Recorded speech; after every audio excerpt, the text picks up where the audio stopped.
Xanım Fatimə Zəhra əleyhissalam elə bir şəxsiyyətdir ki, Peyğəmbər əleyhissalam onun haqqında elə fəzilətli sözlər buyurubdur ki, bu sözləri də biz başqasının haqqında olduğunu görmürük. Məsələn, Peyğəmbər əleyhissalam xanım Zəhranı Ummi Əbiha, atasının anası adlandırır.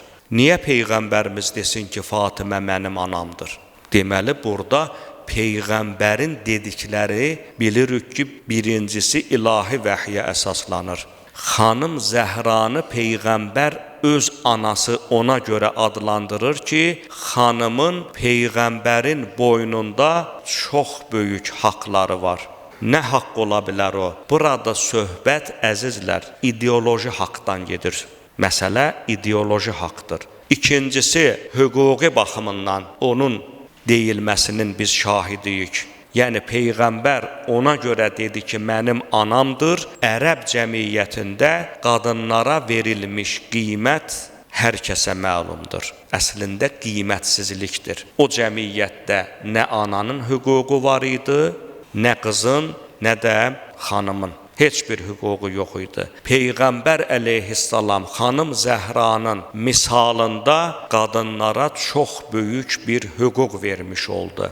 Ümumiyyətlə qız övladını, nəslin davamcısı, övladı saymayan ərəblərə örnək verdi ki, həmi nəsil məhz o xanımın vasitəsilə davam edir və həm də xanımın, yəni ailədə qızın rolu oğlanın rolundan yeri gəlsə daha artıqdır ki, nəinki əskik ola.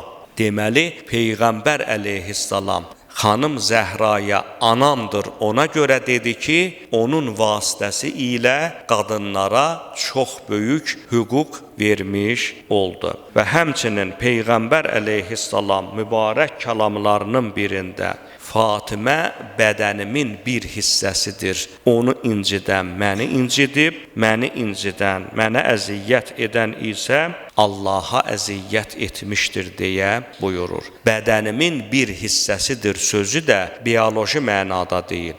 Çünki hər kəs bilir ki, Fatimə Zəhra Peyğəmbərin qızıdır. Durub cəmaatın içərisində, ay cəmaat, xanım Zəhra bədənimin bir hissəsidir deməklə, yəni mənim qızımdır deməyin nə mənası ola bilər ki? Hamı bilir də bu sənin qızındır. Deməli, burada batini bir məna var.